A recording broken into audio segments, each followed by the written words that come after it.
All right, here we go. Continuing the review guide. So part C here says write a, so remember we're writing an equation of a line that satisfies the given conditions. So part C says is perpendicular to y equals 2x plus 5 and passes through 1230. So we've got perpendicular to this. The only part of this equation we care about is the slope. So if it needs to be perpendicular to a slope of 2, then our slope would be negative 1/2, the opposite reciprocal. So make it negative and flip it from 2 to 1 over 2. And then we're going to use this point. So again, we can go back to y equals mx plus b here. So this is x, this is y, this is our m. Plug all of that in. So 30 for y, negative 1/2 for m, 12 for x, plus b. So negative 1/2 times 12 is negative 6. So we're going to add 6 here to solve for b. So we would get a b value of 36.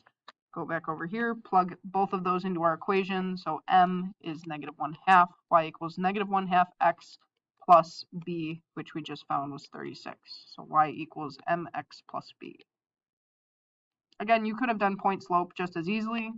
So since it doesn't say which form, you could have just done y minus the y coordinate, which is 30, equals your slope, negative 1/2, and then x minus your x coordinate, which is 12. This would have been acceptable as well. If it does say one versus the other, you have to put it in that form, but if it doesn't say what form and it just says an equation, then it doesn't matter which one you use. All right, so this one here is parallel to this and passes through the point 2040. So first thing we need to do is change this to slope-intercept form so we can figure out what the slope is. So we got to move the x term over. So we would have 3y equals negative 6x plus 15, and then divide everything by 3. So this would become y equals negative 6 over 3 becomes negative 2x plus 15 over 3 becomes 5. That part is not really important to us though, because all we care about is the slope. We need a slope that is parallel to this slope, which means it's just going to be exactly the same. So again, since it doesn't say, we can just use point slope form here. That would be the easiest. We can do y minus the y coordinate, 40, equals our slope, which we just said should be negative 2, and then x minus our x coordinate of 20. If you needed it in slope-intercept form, you could either take this and distribute the negative 2 and then move the 40 over if you wanted to, or do the same thing, y equals mx plus b that we did up here, plugging in x, y, and m of negative 2 to then solve for your b value. All right, next, number 8, describe each pair of lines as parallel, perpendicular, or neither. So parallel means same slope. Perpendicular means opposite reciprocal slope. Neither means neither of those. So they're not the same or opposite reciprocals. So first thing we need to do is determine the slope of each line. If it's in slope-intercept form, that's really easy to do. We just pick it right out. So y equals 4/5 x minus 11. The slope would be 4/5. Y equals 5/4 x plus 11. Okay, again, we don't care about the y-intercept. All we care about is the slope. So here we've got 4/5 and 5/4. Those are reciprocals of each other, but they're not opposite of each other. So this would actually be neither. These are not opposite reciprocals. They are just reciprocals, which means nothing. So those are neither. Here, this one, we can just pick out the slope of 3/2, but this one we'd have to change it. So we'd have to move this 2x over, I'm going to move this down here, so we'd have 3y equals negative 2x plus 18, and then we would divide everything by 3. Again, we don't really care about this part, we just care about this part. So we'd have negative 2/3 for a slope, which is the opposite reciprocal of positive 3/2. So these would be perpendicular to each other. All right, here we've got a slope of 3 that we can just pick out right there. And then here we'd have to find the slope. So we'd have to do y2 minus y1 over x2 minus x1. 2 minus 8 is negative 6. 3 minus 5 is negative 2. If we reduce that, that would turn positive, and it would turn into 3. So we've got a slope of 3, a slope of 3. Those are parallel to each other, same exact slope. All right, here we would have to, again, move this x term over for both of these and then divide by the number in front of y. Same thing we did down here. So if we did that without actually doing all of those steps, this would turn negative, turn into a negative 3x, and then we would divide by 4. So we'd have a slope of negative 3/4 for that part. Here, we would move this 4x over, so it would turn into negative 4x, and then we would divide by this -3. So these would actually turn positive. So this one, if we manipulated this equation to turn it into y equals mx plus b, we would get a slope of -3/4. Here we would get a slope of +4/3. Those, again, are opposite reciprocals of each other, so those are perpendicular to each other.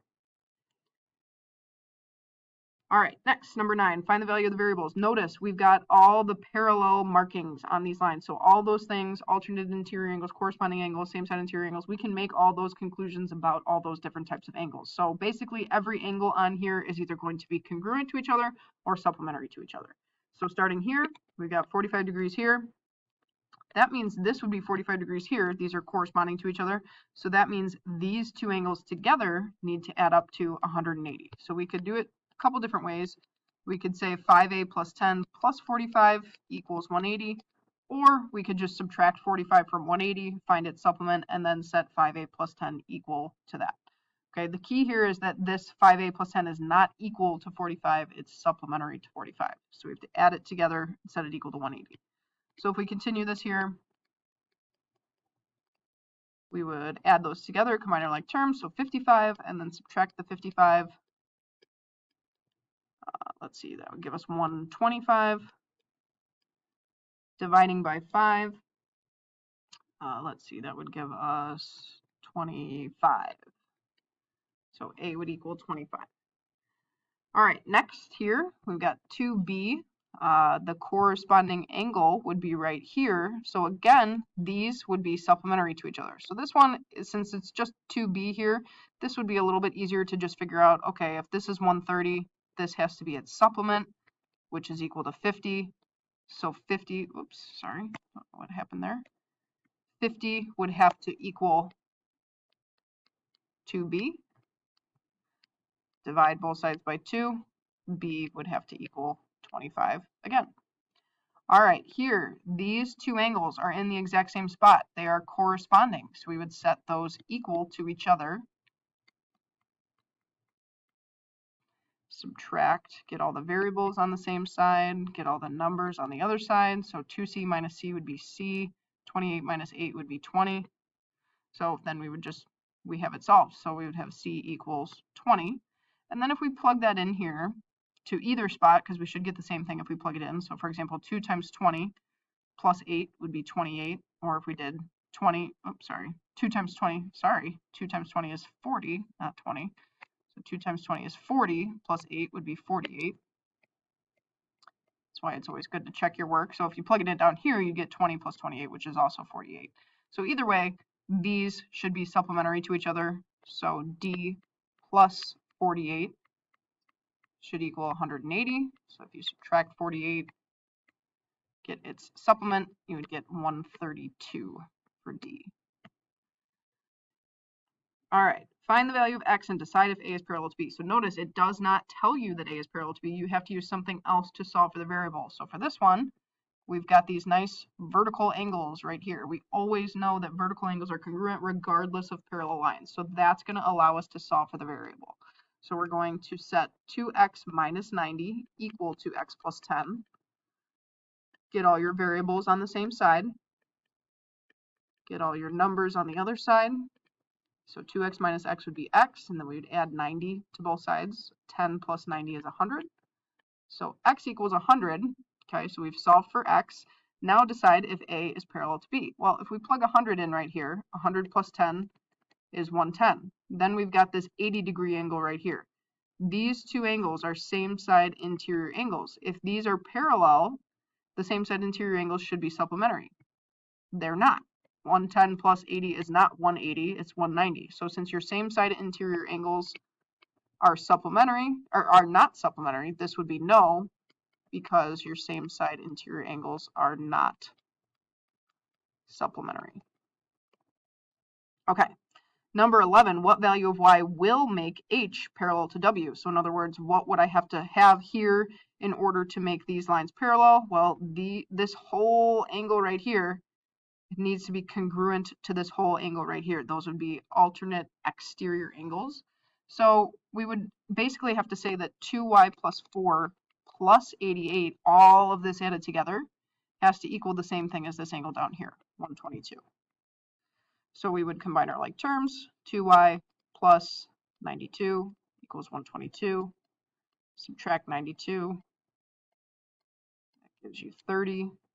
Divide. So y would have to equal 15 in order to make this whole angle congruent to this whole angle and therefore make the lines parallel to each other. All right, and finally, number 12, use the graph to answer the following. Write the equation of line V. Okay, well, luckily, we've got our y-intercept right there. Our b value is 10, and our slope, we could just count it. So we're going our rise over run. So 1, 2, 3, 4, 5. We're going down 5. Remember, that's a negative. And then over 1, 2, 3, 4. So we've got a rise of -5 and a run of 4. That gives us a slope of -5/4. So our equation would just be y equals -5/4 x plus 10. Next, graph a line through 9, 7, which is P, that is parallel to V. So we're just going to use the same slope. Go down 1, 2, 3, 4, 5, over 1, 2, 3, 4. Connect those. Those are parallel. Write its equation. So we have this point here. We know our slope is -5/4, so we could just write point slope form. That would be the easiest. We could do y minus our y coordinate,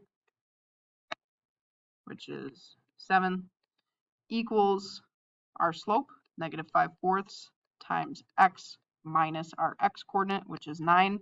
If you needed to put it in slope-intercept form, you could just distribute this. But since we don't need to, we don't want to deal with the fractions, so we'll just leave it as that, as point slope form.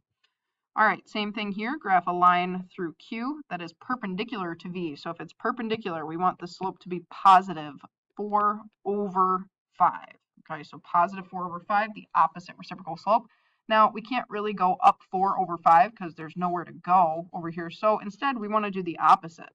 Instead of going up 4 and to the right 5, we could also consider this a -4 over a -5. So down 4, 1, 2, 3, 4, and over to the left 5. 1, 2, 3, 4, 5. We could do that a couple times if we want. So 1, 2, 3, 4, 1, 2, 3, 4, 5. Just to make it a little bit easier. Okay, so that would be perpendicular to that line. You can see that it looks that way as well. So again, we could just write the point slope form. So y minus the y coordinate equals your slope, which we said was positive 4 over 5, and then x minus your x coordinate, 11.